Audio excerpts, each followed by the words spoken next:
Muy buenas tardes. Hoy 10 de mayo, con un poco de retraso, empezamos el encuentro con estos ejercicios místicos y poéticos en torno de San Juan de la Cruz. Y venimos haciendo este largo y circunstanciado camino introductorio para tratar de hincarle el diente a qué significa el hecho místico y el hecho poético. Hago una pequeña recapitulación de lo que hemos visto hasta ahora y después hacemos una pequeña meditación y empezamos. Una primera dualidad que uno tiene que establecer entre el hecho poético y el hecho místico tiene que ver con aquello que hemos jugado con el juego dialógico amoroso de la conversión y de la diversión.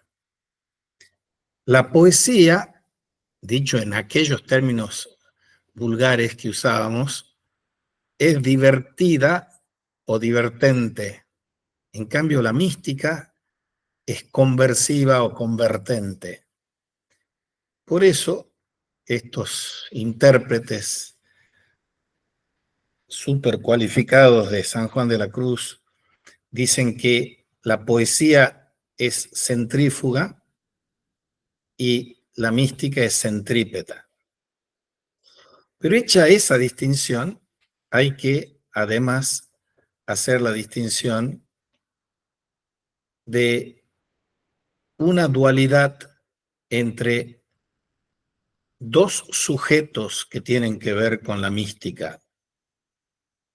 El que vivencia, el que tiene una vivencia de una visión mística, que eso es gratis dada por Dios a algunas pocas personas, y el que narra eso. Los problemas lingüísticos que tienen los místicos, que siempre son a la vez poetas, pero poetas de una liga mayor, es que ellos escriben a contramano y a contrapelo de lo que quisieran hacer. Para ellos es como una tortura el tener que poner por escrito aquello que han vivenciado, porque saben que lo vivenciado escapa, trasciende, desborda todos los canales expresivos, verbales y lingüísticos que nosotros tenemos. Si nosotros nos remitimos no a experiencias místicas que probablemente ninguno de nosotros tengamos, pero nos remitimos a vivencias de algún pasaje de nuestra vida de profundo dolor o de profundo amor y alegría, y nos dijesen a nosotros que pusiésemos ese dolor, ese sufrir, ese padecer o ese gozar en palabras, tendríamos que reconocer, como si fuésemos místicos y poetas en ciernes, que no hay palabras para poner eso que hemos vivenciado. Por eso, cuando San Pablo primero y San Juan de la Cruz después, ambos son visitados por las visiones que son de origen sobrenatural y gratuitas, y nadie es merecedor de ellas, son donadas. San Pablo habla del rapto al tercer cielo. Y San Juan, tomando a San Pablo, está diciendo lo mismo, que nosotros somos vasijas de barro para recibir el tesoro de esa automanifestación de Dios en nosotros, esa autorrevelación de Dios en nosotros. Y sigo insistiendo, creo que si digo macanas me corrigen, Ninguno de los que estamos aquí hemos sido agraciados por esas visiones. Porque si lo hubiésemos sido, estaríamos, aparte de loquito de contentos, estaríamos en una situación en que nuestro corazón desbordaría de aquello que quiere ser transmitido y difundido a todo el mundo. Pero aunque no seamos esos cualificados místicos y cualificados poetas, todos estamos llamados a serlos. Todos estamos llamados a ser místicos y poetas. Y uno no tiene que asociar la palabra mística con actos de magia y de taumaturgia y de levitación y de esas cosas. Uno se pierde la posibilidad de ir inmergiéndose en las honduras de nuestro corazón, que es a lo único que nos llama Dios, que nos metamos dentro de nosotros mismos para reconocer esa presencial divinura, dice San Juan de la Cruz, que habita dentro de nosotros. Entonces nosotros tenemos que, empezamos así con la meditación de siempre, hacer silencio y estar en quietud con la columna erguida, en lo posible sentado en flor de loto, juntando las manos, cerrando los ojos y repitiendo el mantra. Y el mantra no es un hocus pocus orientalista. El mantra en arameo es el ven Señor Jesús. Pero nosotros tenemos que repetirlo al mantra sin atender ni a la semántica, ni a la sintaxis, ni a la pragmática del Maranatha. La cuestión de la lengua, ya se lo he dicho varias veces, se lo voy a repetir porque es una cuestión preciosa, es la cuestión central para la oración. Oración, os oris, viene de la boca, pero la oración contemplativa, la oración del corazón, la oración de Jesús, como enseñan los padres del desierto del siglo I al siglo IV, y después la patrística y después la escolástica, esa oración transcurre a lo largo de los milenios, desde esos milenios precristianos, para decir, en el Antiguo Testamento, la dimensión de la actitud orante en Israel también, hasta nuestros días, esa oración discurre o transcurre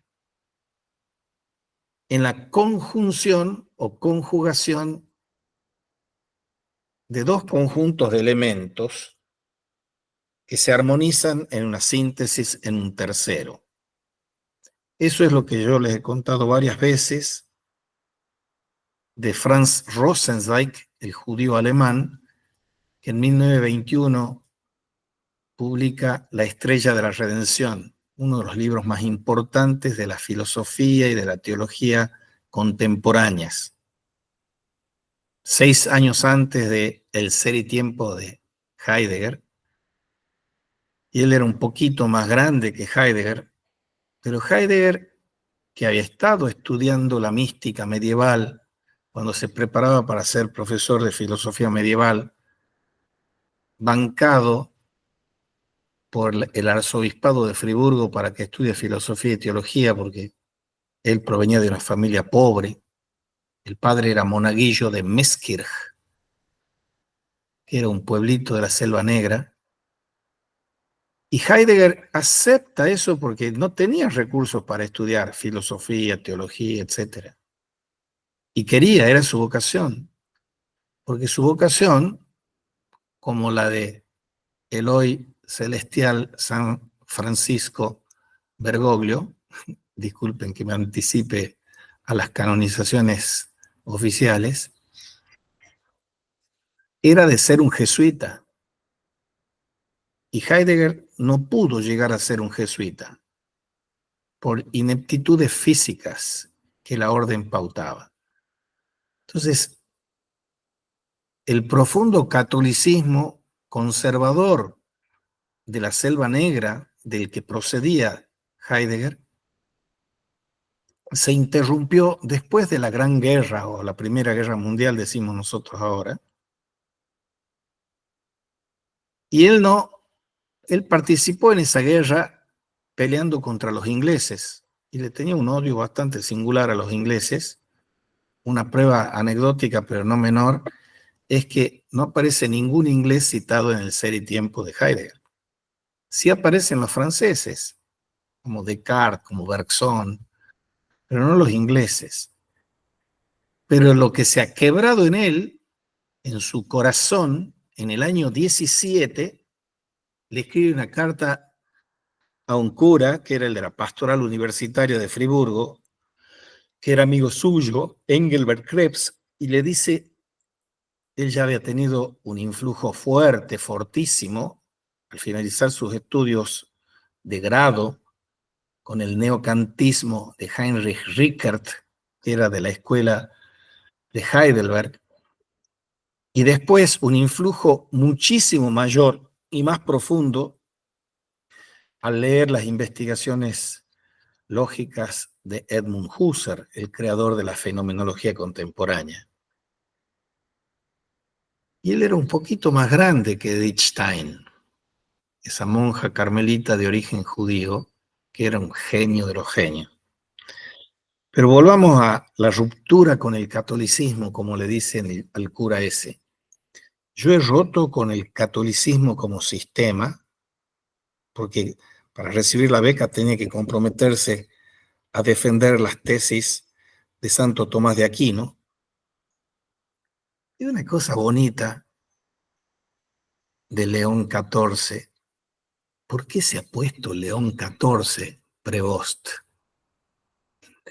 Porque León XIII es un papa de la Rerum Novarum en 1891, pero también de la encíclica Aeterni Patris. Y la Rerum Novarum es un bombazo que crea la doctrina social de la Iglesia. Y la Aeterni Patris consagra para la formación de los seminaristas, cosa a la que se dedicó Prevost, a formar seminaristas desde su orden agustina, a Santo Tomás de Aquino como el doctor de la Iglesia, para que en todos los seminarios fuese la columna vertebral. No Agustín, sino Tomás de Aquino.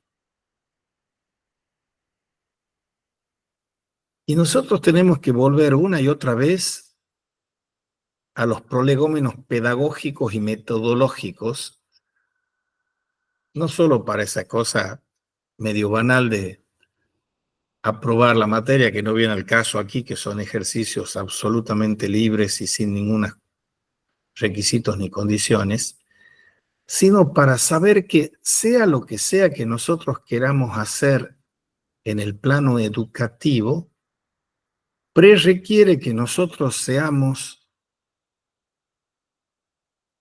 expertos o tengamos alguna especie de maestría de hecho en las cuestiones del lenguaje. En los prolegómenos pedagógicos es bueno empezar enseñando el de Magistro de San Agustín y el de Magistro de Santo Tomás de Aquino. Y yo, no hay tiempo para mucho más, insisto en el de San Agustín aquí. Y una excelente traducción que tiene 2 o 3 años, hecha por un español, tiene el título Sobre el maestro y abajo el subtítulo del maestro, el subtítulo Sobre el lenguaje. Si nosotros queremos tener una práctica orante y una actitud orante, y aquí vuelvo al judío alemán Rosenzweig, tenemos una mano que es la mano dedicada al pensar. Y el pensar, todo pensar tiene tres temas centrales, tres filosofemas: Dios, mundo y hombre. Y esa primera parte de la estrella de la redención está dedicada a los filósofos. Porque todos los filósofos, en activa o en pasiva, y los teólogos va de suyo, necesitan de la filosofía y de la metafísica para poder hacer teología. Y la filosofía necesita una comprensión del lenguaje en tres dimensiones: la dimensión sintáctica, la dimensión semántica y la dimensión pragmática. La dimensión sintáctica es lo que los medievales como Tomás de Aquino, siguiendo a Aristóteles, llaman dialéctica. No los platónicos o los neoplatónicos, que dicen dialéctica otra cosa.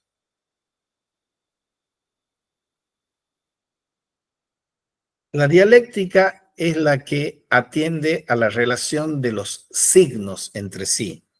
El de Magistro es un diálogo entre San Agustín y su hijo Adeodato.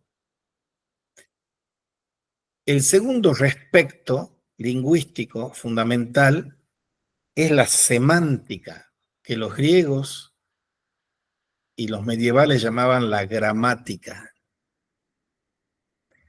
Y la gramática es la relación entre los signos y las cosas, manejar el significado de las palabras. Y la tercera dimensión lingüística es la pragmática, que los griegos y los medievales llamaban retórica. Y San Agustín era maestro de retórica.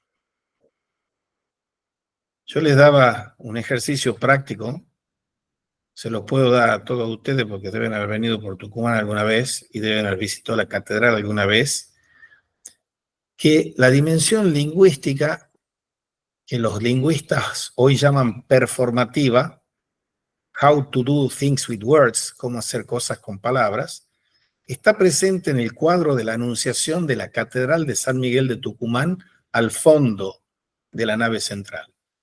Y yo le mandaba a los dos únicos alumnitos que estaban aquí como trabajo práctico que vayan y lean y que digan qué dice ahí. Por supuesto, un alumnito no está presente y el otro no ha ido, aunque me ha dicho que iba a ir. Esta semana voy. Bueno, ya te lo voy a arruinar ahora. ¿Alguna de las presentes, Gladys o Cholita, saben qué dice el cuadro de la Anunciación que está en la Catedral de Tucumán? Tampoco. Tienen que abrir los ojos cuando van caminando por ahí, porque hay unas lecciones maravillosas. Van a creer que de Saussure o Charles Sanders Peirce han inventado ese carácter performativo del lenguaje, de hacer cosas con palabras. Si yo me voy a un juzgado de paz y la jueza o el juez dice los declaro marido y mujer, no está haciendo un uso del lenguaje informativo o declarativo o poético, está haciendo cosas con palabras, realizando una unión sacramental. Y si estoy jugando al fútbol y viene el referí y me saca la tarjeta roja, no me está haciendo un poema sobre la tarjeta roja ni una información sobre la tarjeta roja, sino está haciendo algo, me está expulsando de la cancha. Ese lenguaje performativo está en el anuncio a María. Cuando uno reza el Ángelus, por ejemplo, y dice, he aquí la esclava del Señor, hágase en mí según tu palabra. Ninguna oración performativa más clara y contundente que esa. La palabra dabar en hebreo es mucho más que logos, porque el logos de la palabra o el discurso en griego no connota la acción. En cambio, la palabra dabar, que es la palabra palabra en hebreo, connota palabra y acción. O sea, hágase en mí según tu palabra, que actúa en mí tu palabra en mi corazón. Son maravillas que un San Juan de la Cruz conocía al dedillo. No solo por el culto mariano que viene desde los principios de los siglos, y él no había llegado a la consulta, a la feligresía, si se declaraba el dogma de la Inmaculada Concepción. No había llegado a eso.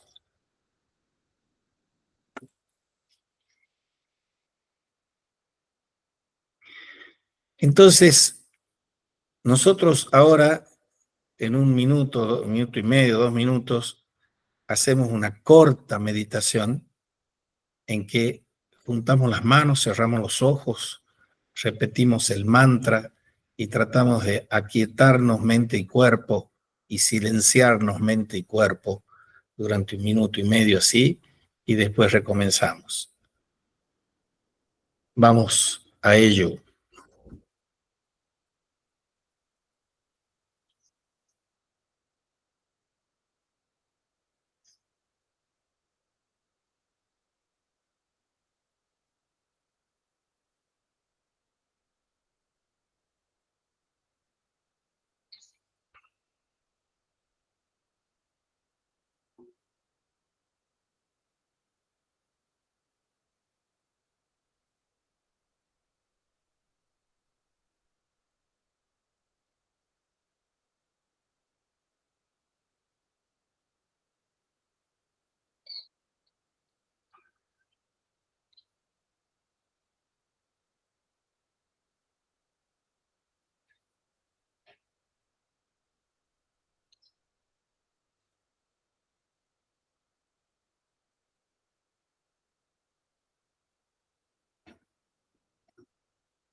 Muy bien. Les he dicho que también íbamos a empezar con la lectura pausada de algunos de los poemas de Juan.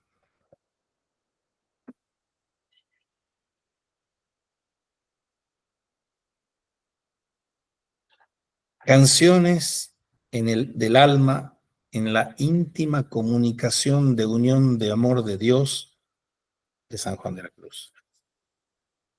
Oh llama de amor viva, que tiernamente hieres de mi alma en el más profundo centro, pues ya no eres esquiva, acaba ya, si quieres, rompe la tela de este dulce encuentro.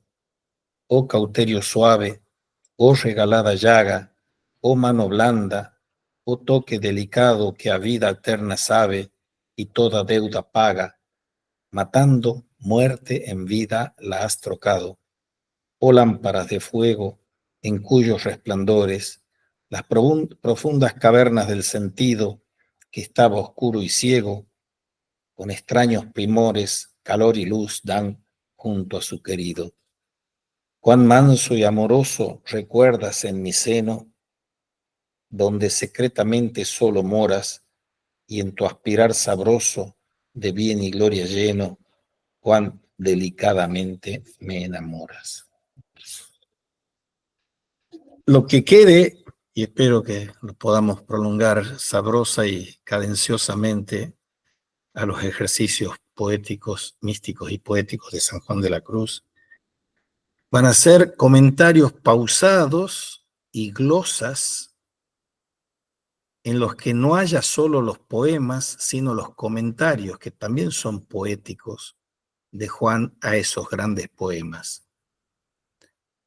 La subida al Monte Carmelo, la noche oscura, el cántico espiritual, la llama de amor viva. Yo ya les he mandado a los que están en el grupo y los que no están y quieren estar, se los incorpora, de San Juan de la Cruz, una primera edición de las obras completas de San Juan de la Cruz en PDF. Pero después les voy a ir mandando, cada vez que hagamos, por ejemplo, subida al Monte Carmelo, les voy a mandar una edición nueva o relativamente nueva de esos textos, porque se han seguido editando después del siglo XVII, se han seguido editando muchas veces las obras de Juan, y yo las tengo en obras completas, en PDF, y las tengo también en obras separadas. Y les voy a ir mandando en obras separadas cada una de las obras que trataremos en los sábados subsiguientes. ¿Cómo se llama el poema que acabo de leer? Es La unión de amor. Sí. Todos tienen canciones del alma en la íntima comunicación de unión del alma, que es la esposa, con el esposo, que es Cristo. Todos siguen la metáfora nupcial. Y nosotros estábamos viendo el miércoles pasado, que hicimos una clase extraordinaria, algunos textos introductorios que nos hablan de esto mismo.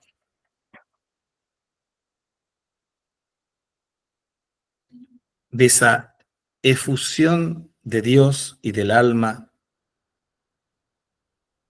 que es una efusión de Dios y del alma en Él por conocimiento y amor, y ese es el hecho místico. La oración es elevación del alma a Dios para unirse a Él, y lo realiza con las fuerzas de sus dos alas: el entendimiento que orienta y ve, el amor que impulsa y va. Yo les estaba contando de la estrella de la redención de Rosenzweig, y me he quedado en el primer punto del triángulo filosófico. Son tres partes, como si fuese una dialéctica a la Hegel y contra Hegel, porque la tesis doctoral de este buen señor de Rosenzweig era sobre Hegel y el Estado. Y cuando él va, por supuesto, no voluntario como el perro verde de Wittgenstein, que va al mismo lugar que él, a los Balcanes, él le manda a la madre en postales lo que es el núcleo fundamental de la estrella de la redención. Y lo forma como una dialéctica que es una dialéctica a la Hegel contra Hegel, porque es de tesis, antítesis y síntesis. Y la tesis, primera parte de la estrella, está dedicada in filósofos, a los filósofos. Y enseña los elementos fundamentales que hay en todo pensamiento. Si uno cierra los ojos y se pone a pensar filosóficamente, piensa en tres y solo tres ideas: Dios, mundo y hombre. Y si soy griego, pienso primero en mundo y después en Dios y hombre. Y si soy medieval, pienso primero en Dios y después en mundo y hombre. Y si soy moderno, pienso primero en hombre y después en Dios y mundo. El problema que tuvieron y seguirán teniendo los filósofos es que piensan a Dios como solo Dios, teología como solo teología, al mundo como solo mundo, cosmología, y al hombre como solo hombre, psicología o antropología, dicho más modernamente.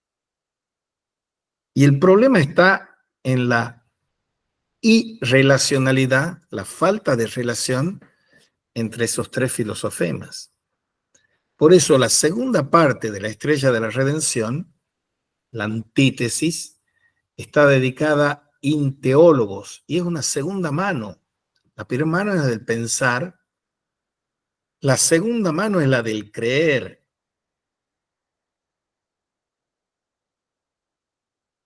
Y la tercera mano es la del orar. La oración es la conjunción de pensar y de creer. Síntesis. Síntesis. Los griegos tienen unas palabritas hermosas que nosotros las traducimos hermosamente al castellano. Si yo digo tesis, ¿cómo se dice en castellano? Posición. Si yo digo antítesis, ¿cómo se dice en castellano? Oposición. Si yo digo síntesis, ¿qué digo en castellano? Composición. Y si yo quiero exponer todo mi sistema filosófico es exposición. Siempre a la raíz de la posición de la tesis, como posición, como oposición, como composición y como exposición. Bien. Entonces estamos en que la primera, la tesis, está constituida por los tres filosofemas de Dios, del mundo, Dios y hombre. La segunda son los teologúmenos judeocristianos, que es la que establece la correlación existencializadora de los filosofemas. Porque ¿qué correlación hay entre Dios y mundo? Está hecho ese triángulo de los filosofemas. Entre Dios y mundo está la creación, teologúmeno, que es en tiempo pasado, género lingüístico, el relato, pronombre personal, él, el relator. Entre Dios y mundo, ¿qué hay? La revelación. Y la revelación es tiempo presente, pronombre personal, el tú o el otro, el interlocutor, y género lingüístico, el diálogo. Y en la correlación entre hombre y mundo es el coro. El coro, que es la composición de pensar y creer, es tiempo futuro, género lingüístico, el coro, pronombre personal, primera persona del plural. Venga a nosotros tu reino, cantamos nosotros en el Padre Nuestro, dice Rosenzweig. Venga a nosotros tu reino. Y así queda formada la estrella de David, entre los filosofemas y los teologúmenos, articulando los pronombres personales, los tiempos verbales y los géneros lingüísticos. Volvamos al lenguaje y a la oración. Para orar, uno tiene que practicar una virtud que se llama de la religión. La oración implica algo práctico, de la razón práctica, no de la razón teórica. Es la oración que pone en marcha el dinamismo activo y actuante del pensar y del creer. Porque si solo me quedo en el pensar, me voy y me vuelo hacia la gnosis, a cualquier herejía que cree que la razón, como Hegel, está por encima de la fe. Si me voy al creer, me estanco en el fideísmo, como en Kant, por ejemplo. O en Lutero, que dice sola fide, sola scriptura, sola gratia. En cambio, si yo estoy en el benemérito Santo Tomás, San Agustín, o Michel Henry, o Jean-Luc Marion, o Rosenzweig, tenemos que ver, bueno, los judíos no comulgan tanto con nosotros en eso, ¿no? Tenemos que ver que la doble ecuación para la voluntad y para el entendimiento son, en el entendimiento y en la inteligencia y en la razón, la tensión entre fides et ratio. Y en la voluntad y en lo apetitivo es la tensión entre la gracia y la libertad. Y los que se desbarrancan a alguno de los dos abismos. A la sola gratia, como Lutero, que hace desastres.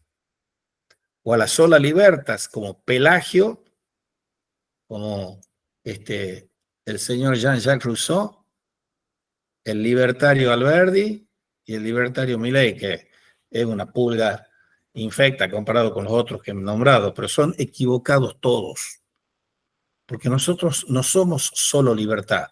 Esa herejía de la libertaria la inventa en el siglo IV, V, uno contemporáneo de Agustín, que era un monje llamado Pelagio, que argumentaba así: Dios nos ha dado la libertad y con eso nos ha dado lo suficiente para que nos salvemos. Nos salvamos por nuestros méritos y por nuestra libertad. Sola libertas.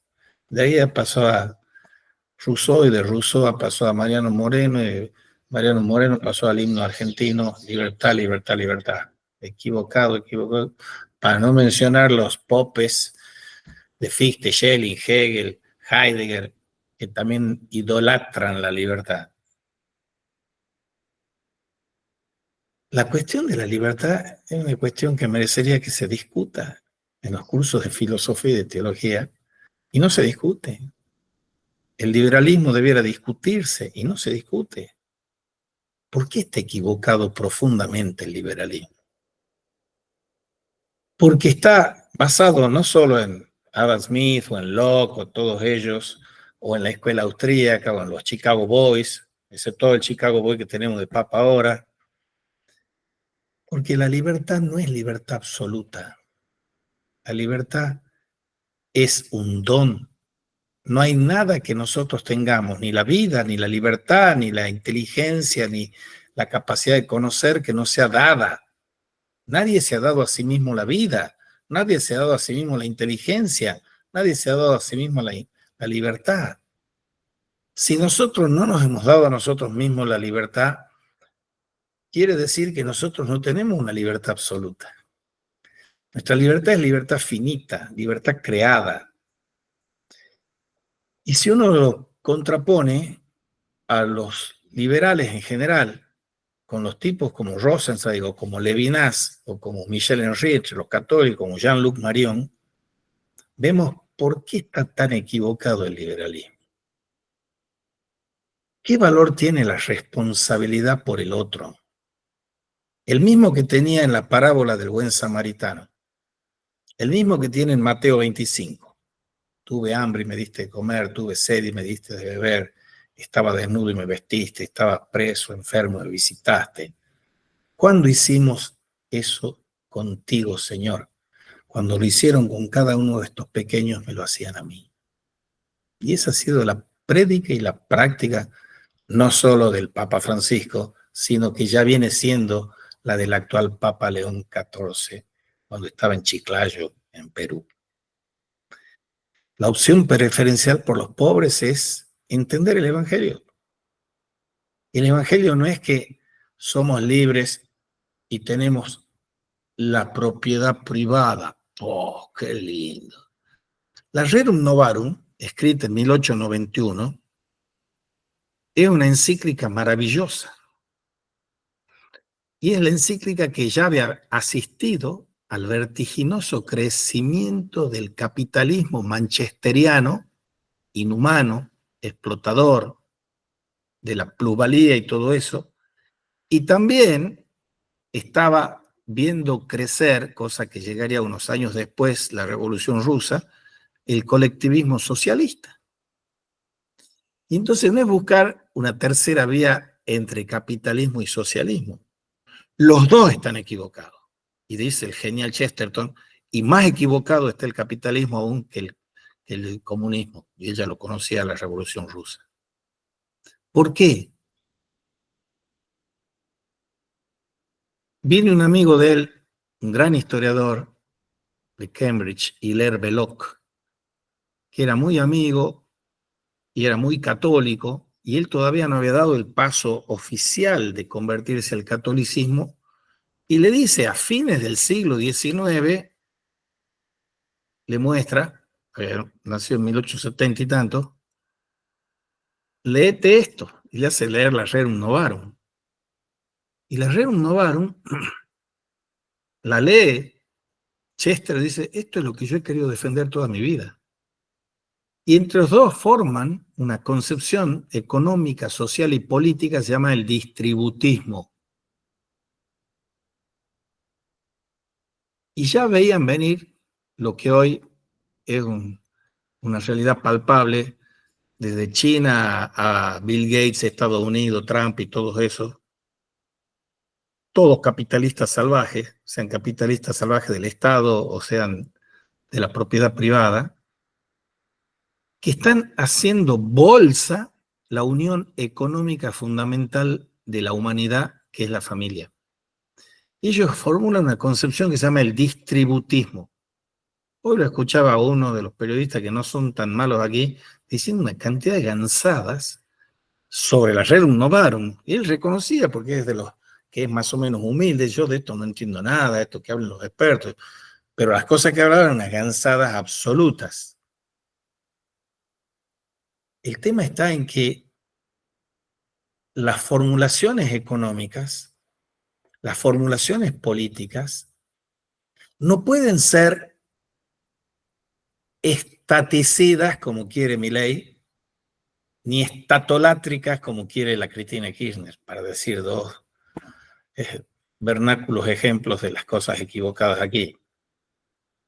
El Estado es necesario, como decía Menem, pero no es el absoluto.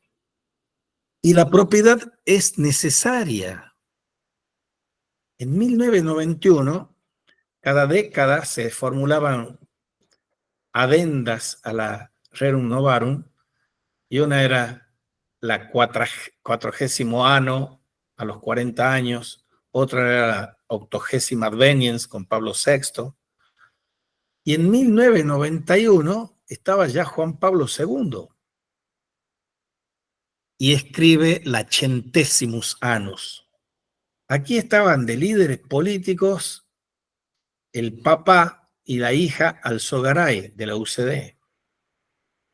Y Alzogaray, que no ha tenido nunca muchas inclinaciones a favor de la doctrina social de la Iglesia, dice, equivocado de él también, porque leen con un medio ojo, ¿no? Por fin la Iglesia reconoce a la propiedad privada. Y tenía el mismo equilibrio Juan Pablo II que el que tuvo León XIII y que el que va a tener Dios mediante León XIV.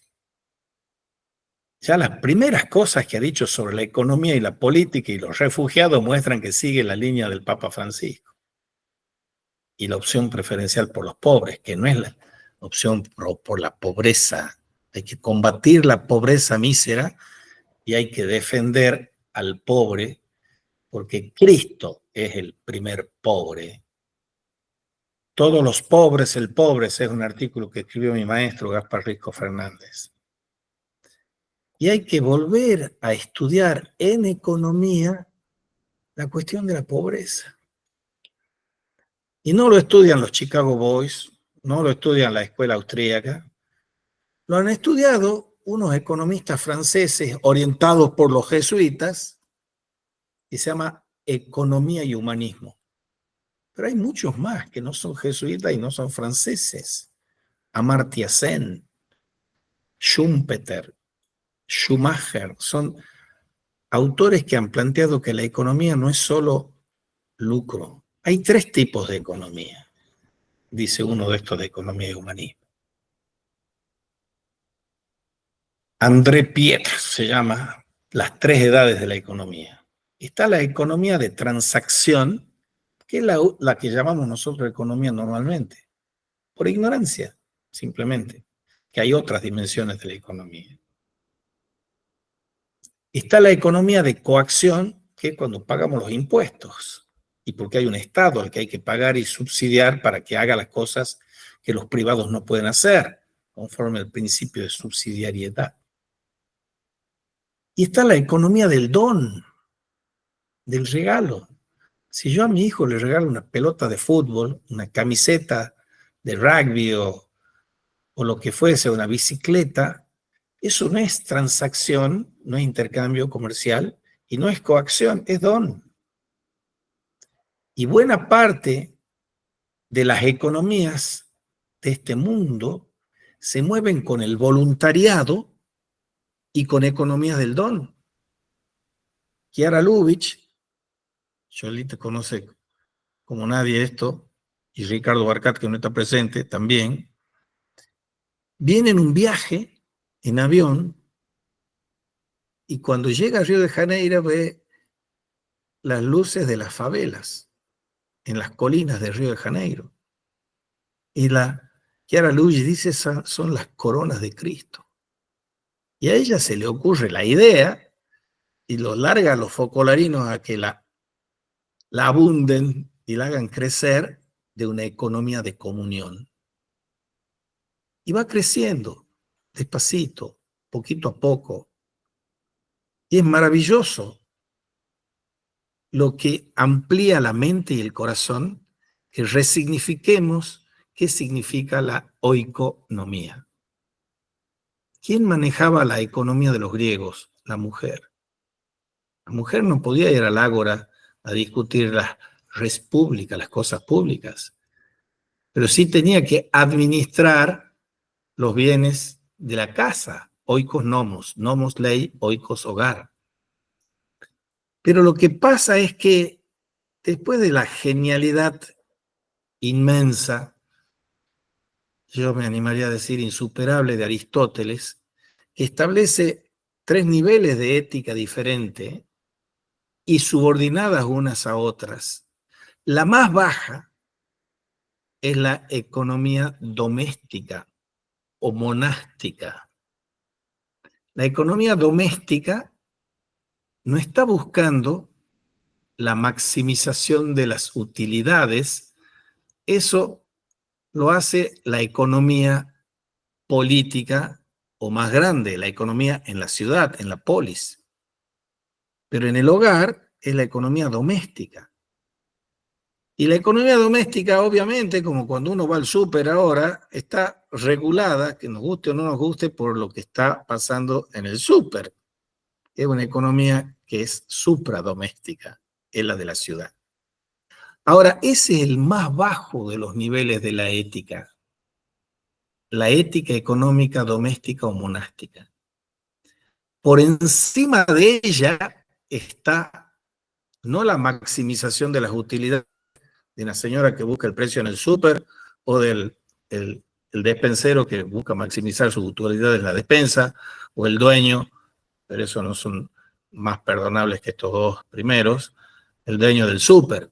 El dueño del súper ya es un desastre. El dueño de un mall, como el ICI, el Gómez Pardo aquí en Tucumán, es más desastroso todavía, porque todos esos son la concentración, que en pocas manos está el capital de todos sus obreros, de todos los conciudadanos, etc. Y todas las economías, incluida la del dueño de Gómez Pardo o la del kiosquero de la esquina, están subordinadas a la política, que no buscan las utilidades, sino que busca el bien común. Y ese es el fin de la política, buscar el bien común.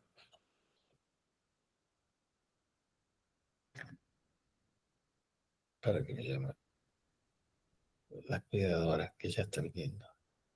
Gracias.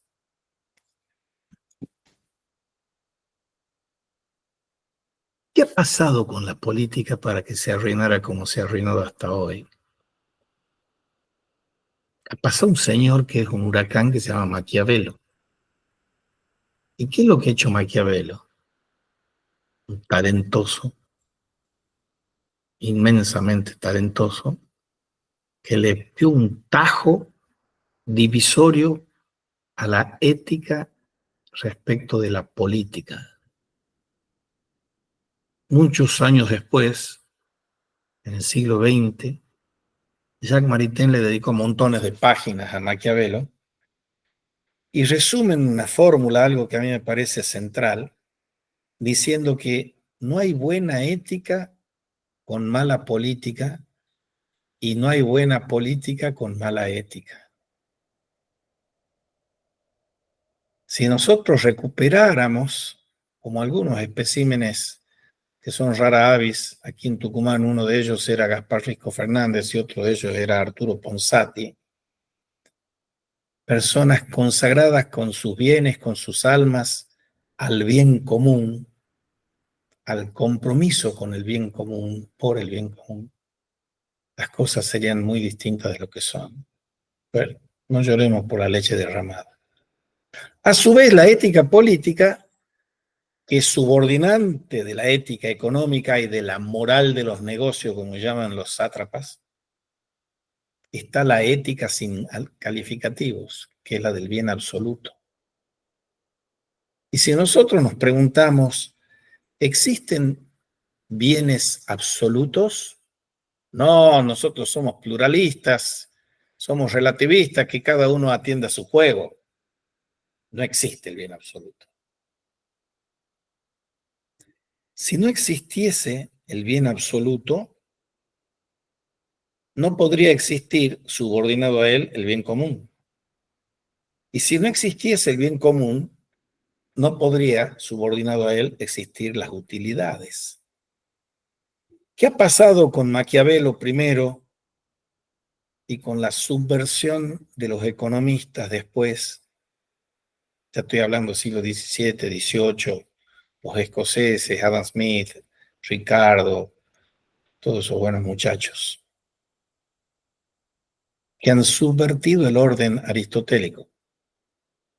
Han puesto la economía encima de la política y la política encima de la ética. Y esa subversión la estamos pagando carísimo hoy, aquí, en este mundo del 2025, con los energúmenos de Trump, Milei, Putin, Macron, la Meloni. Todos son autócratas que están al servicio de la plutocracia, del gobierno del dinero. Y todos están a favor de la concentración de las riquezas en pocas manos. Y vuelvo a lo del distributismo de Chesterton. Es notable, y ustedes disculpen que sea tan maradoniano y macarrónico y napolitano para decir las cosas, pero son las 17:55, así que ya vamos a ir terminando. No, 6:30. 6:30, tenemos un poquito. Que la economía es importante, ¿quién lo puede dudar? Pero la política, créanme, es más importante que la economía.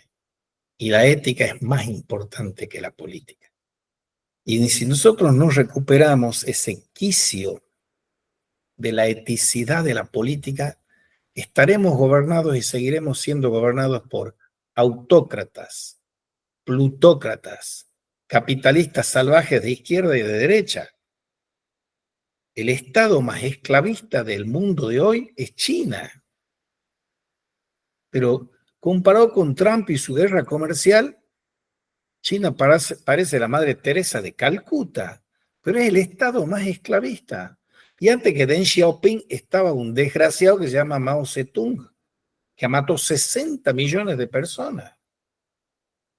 Bueno, y los yanquis ahora han puesto el Golfo de América, al Golfo de México, quieren usurpar Panamá, Groenlandia, quiere que Canadá sea una provincia yanqui, y está destrozando la economía de Estados Unidos. Ellos que saben tanta economía, como el desgraciado que nos dirige como presidente a nosotros. Tienen logros ocasionales y espasmódicos y esporádicos y está destrozando. La John Deere se va de Estados Unidos, la General Motors dice, deja de jorobarnos.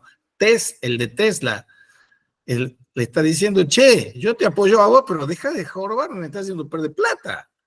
Los plutócratas que lo han hecho ascender al poder a Trump están diciendo, acabala ya. Y hay un famoso, gran economista que se los recomiendo para que lo busquen en Google o en Wikipedia, que se llama Jeffrey Sachs. Jeffrey Sachs está continuamente asesorando sobre la situación económica en el mundo y en Estados Unidos. El otro día, yo escucho todo lo que puedo de él. Hablaba de Israel, lo desgraciado que es Netanyahu, hablaba de Putin, lo desgraciado que es Putin. Y cuando habla de Trump y de la economía de Trump y los aranceles de Trump, dice, ese señor no entiende nada de lo que es el comercio internacional. Mickey Mouse haría menos errores que él, gobernando la economía de Estados Unidos. Es un desastre Trump. Es un desastre Milei. Desastre por donde lo miren. Son megalómanos, narcisistas, autócratas, plutócratas. Lo que hacen con los refugiados, lo que hacen con el medio ambiente. Y las dos cosas que ha dicho el Papa recientemente electo es refugiados y medio ambiente. Pero él no lo está ensayando ahora, en el 2025, lo viene diciendo cuando se enfrentó con Fujimori en Perú. Ha tomado la ciudadanía peruana y se enfrentó con Fujimori, otro autócrata. ¿Y nosotros qué hacemos con nuestra provincia, nuestra aldehuela, nuestro país, nuestra democracia? La están haciendo pelota y nosotros no hacemos nada. Es un pecado de omisión, por lo menos, o de comisión si somos cómplices. Entonces, ¿qué tiene que ver esto con la mística y la poesía? Todo. Porque, ¿qué es la mística? Decía Billy Gesiger en La ola y el mar. La mística es realizar la realidad. ¿Qué es la realidad? Dios es la realidad absoluta. ¿Y dónde está Dios? En el centro del corazón del hombre. ¿Y cómo llego yo a Dios? Por la meditación, la contemplación y el ejercicio espiritual. Bueno, no sé si tienen algunas preguntas que hacer de esta larga perorata o ya han quedado anonadados y atiborrados de mi palabrerío. ¿Algún comentario, alguna crítica? Por el momento no. ¿No? ¿Cholita? No. Tras de un amoroso lance y no de esperanza falto, volé tan alto, que le di a la casa alcance. Para que yo alcance diese, aqueste lance divino, tanto valor me convino, que de vista me perdiese, y con todo en este trance, en el vuelo quedé falto, mas el amor fue tal alto, que le di a la casa alcance. Esos son los poemitas de este buen señor. Dichosa y venturosa el alma que a su Dios tiene presente. Oh, 1000 veces dichosa, pues bebe de una fuente que no se ha de agotar eternamente. Que bien sé yo la fonte que mana y corre, aunque es de noche. Aquella eterna fonte está escondida, que bien sé yo do tiene su manida, aunque es de noche. Su origen no le sé, pues no le tiene, mas sé que todo origen de ella viene, aunque es de noche. El origen. No es lo mismo, dice algún filósofo alemán, Jaspers, origen que comienzo.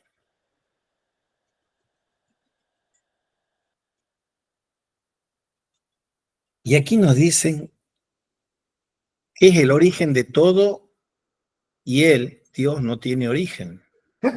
Salud. Gracias.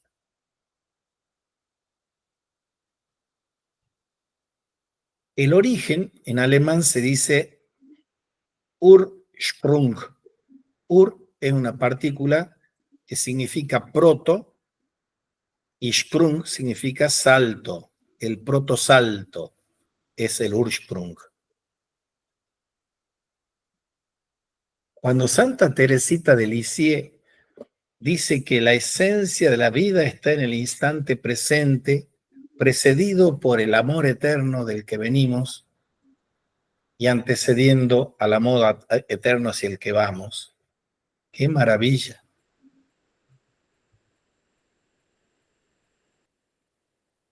Tan sabroso como eso y decidor como eso es lo que dice ese danés jorobado que se llama Søren Kierkegaard, que dice, nosotros comprendemos la vida mirando hacia atrás y la vivimos mirando hacia adelante. ¡Qué maravilla! Todos venimos, como dice Teresita, de un origen de infinito amor y estamos lanzados y dirigidos al futuro, con F mayúscula, absoluto, del infinito amor que es Dios. Dios es el futuro absoluto, dice Karl Rahner. Claro que cuando nosotros usamos la palabra futuro o pasado, las usamos con F y P minúsculas. Y el origen es el primerísimo y primordial principio de todo. ¿Qué está en el primer principio? El proto-argé, la argeología. La filosofía es siempre una búsqueda del principio, del argé.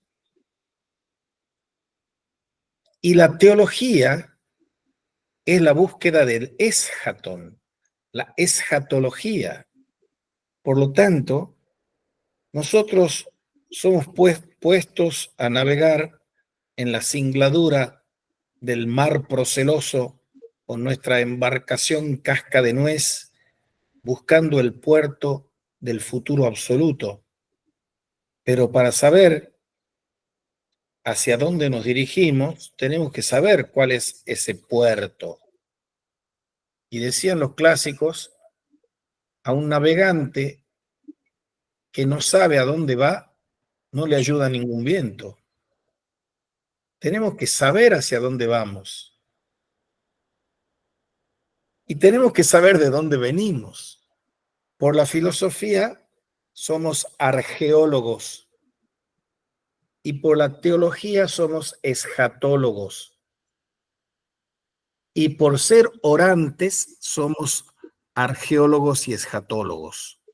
La oración es la que une el origen primerísimo con el fin ultimísimo.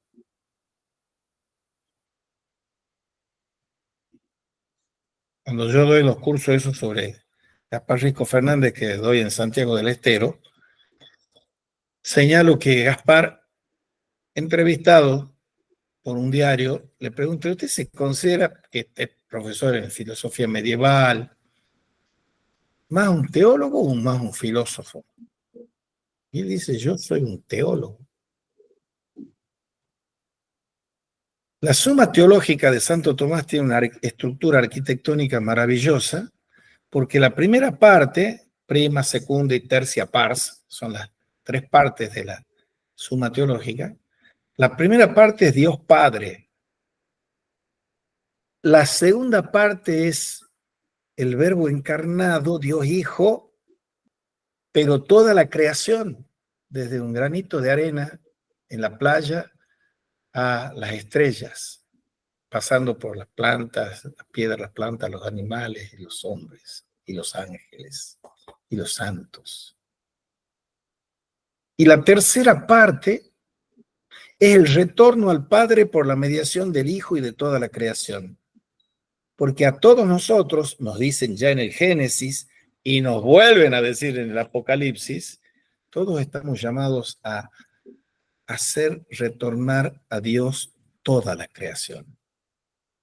No solo mi perrito que quiero tanto, mi gatito, sino también las cucarachas, las alimañas, todos. Todas son criaturas de Dios. Y toda la creación tiene que volver a Dios. Pero la situación del Verbo encarnado en la Suma Teológica está en la tercera parte. ¿Y por qué está en la tercera parte?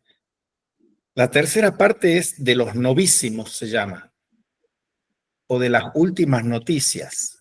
Decía León Blois, cuando yo me quiero enterar de las últimas noticias, no leo el periodismo, leo el Apocalipsis, porque el Apocalipsis y la escatología revelan la buena nueva de que Dios, el Cristo, ya venció desde siempre y para siempre. Y todos estamos llamados a que ese don gratuito de la esperanza purgue nuestra memoria. El don gratuito de la caridad purgue nuestra voluntad y el don gratuito de la fe purgue el entendimiento. Estoy glosando a San Juan de la Cruz.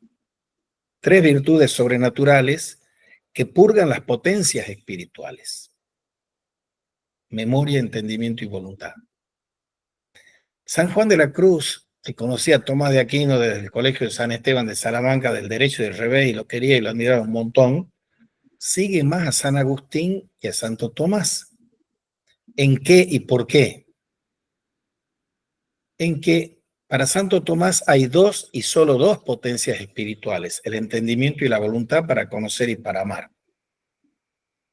En San Agustín hay 3, como diría el monje agustino que nos preside como pontífice ahora: memoria, inteligencia y voluntad. Y las 3 virtudes sobrenaturales, que son subordinantes de las virtudes naturales del conocer y del amar, que Tomás de Aquino las asume desde Aristóteles y las eleva al cristianismo, pero por encima de las virtudes naturales, sean noéticas, que son subordinantes de las morales, están las virtudes teologales: fe, esperanza y caridad.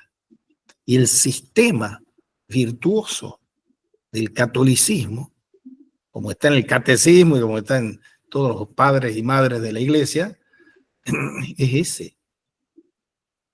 Si uno lee la carta a los Corintios, primera carta a los Corintios, 1:12, es el himno a la caridad. Y ahí nos dice algunas perlitas teológicas maravillosas que nosotros dejamos pasar como al pasar. Nos dice que el amor es lo que permanece.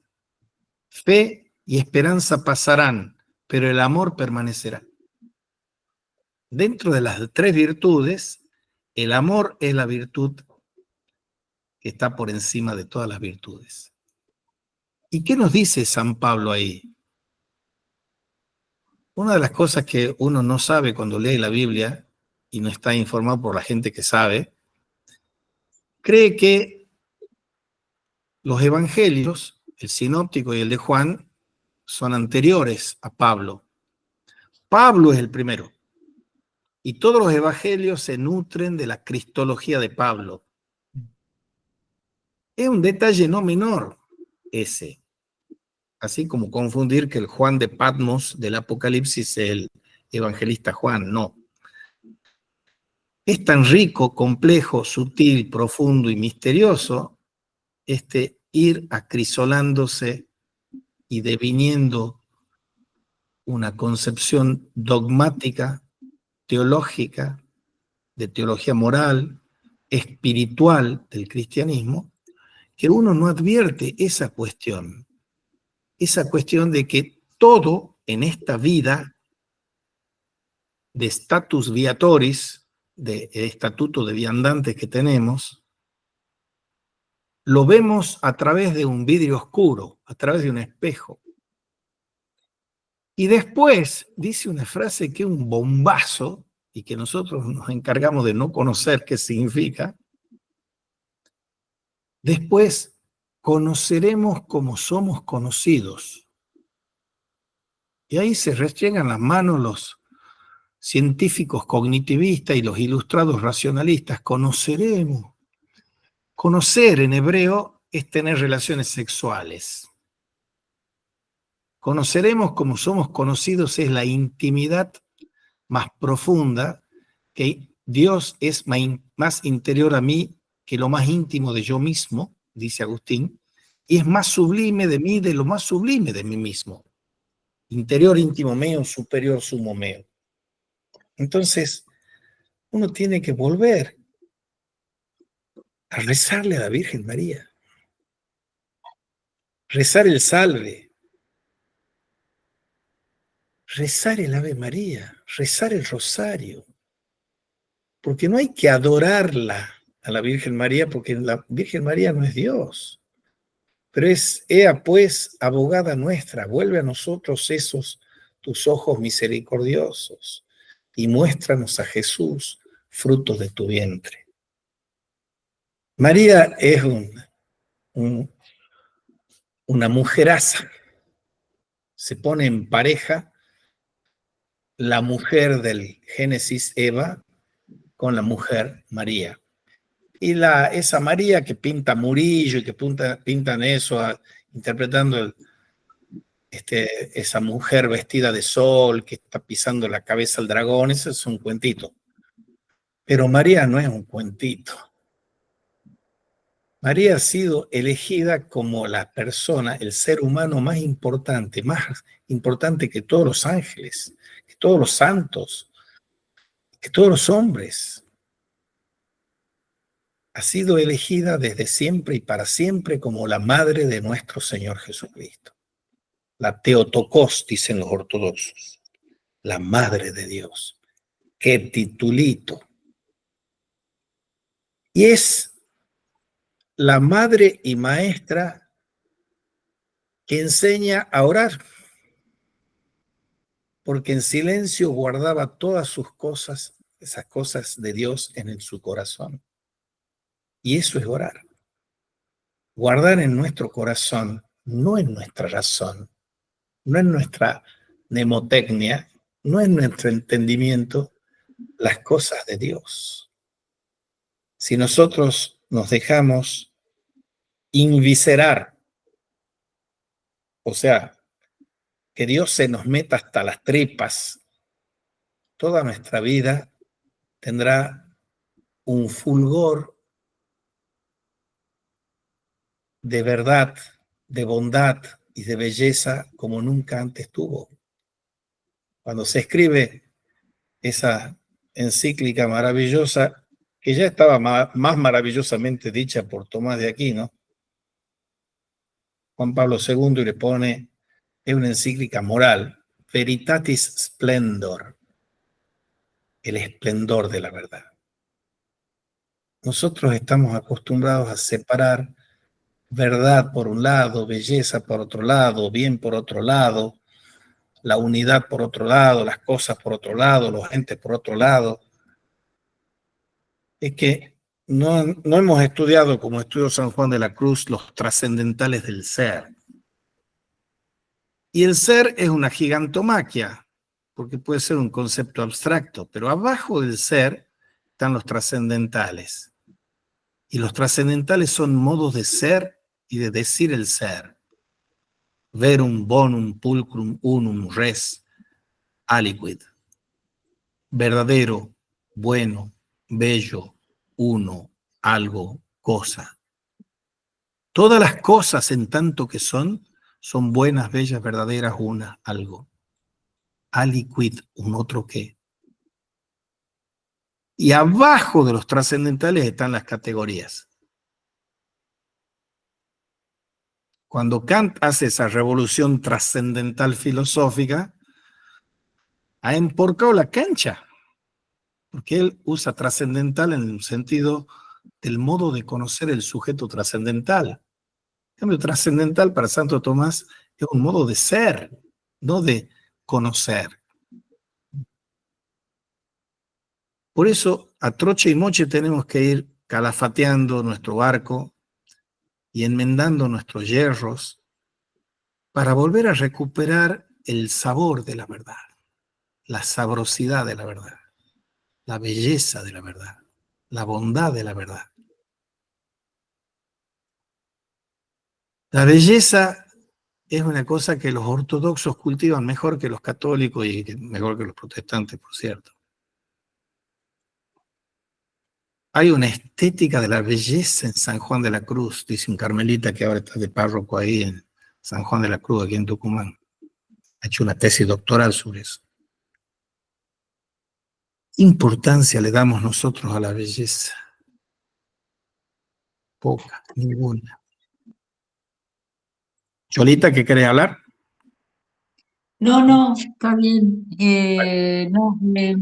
No sé si hay alguna cuestión que me gustaría que la expliques quizás en otro momento. Yo ya me tengo que ir, que es el tema de si hay realmente una teología mística en San Juan de la Cruz, o una Sí, fenomenología de la mística.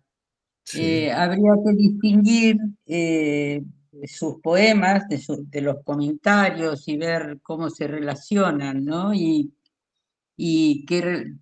digamos, cómo se puede entender, porque en realidad hay toda una... La mística, ¿qué es la mística? ¿Qué es la mística? ¿Qué nos dice San Juan de la Cruz que sea la mística? El desposorio Quizá del la alma con el esposo, fenomenología de de la la esposa con mística, el él esposo. hace una teorización de la mística aparte de la experiencia mística, hace una teología de la mística Bueno, o bueno, una eso lo vamos fenomenología a de la hablar mística. más largamente, pero él dice, o los comentaristas de él dicen también, que una cosa es la vivencia mística, que es la visión subjetiva de alguien que es visitado por una visión, se llame Teresa de Ávila, se llame Teresita de Lisieux, se llame Santa Catalina de Siena, se llame San Juan de la Cruz, y otra cosa es la narración sobre esa vivencia. La narración tiene que ver con los largos discursos en prosa poética de Juan que añade a Claro, sus los poemas. comentarios serían, ¿no? Sí, son comentarios, sí. Pero vamos a hablar de la teología mística de San Juan de la Cruz después, pero vos te tenés que ir, Pablito se tiene que ir y la Gladys también capaz que se tiene que ir. Así que, si quieren, lo dejamos aquí y seguimos el sábado que viene. Bueno, hay que Buenísimo. atender a los hijos. Chao, hasta luego. Eso, Gracias. igualmente. Profe, usted Hasta mandó, luego. Chao. por eso de Ve- pausar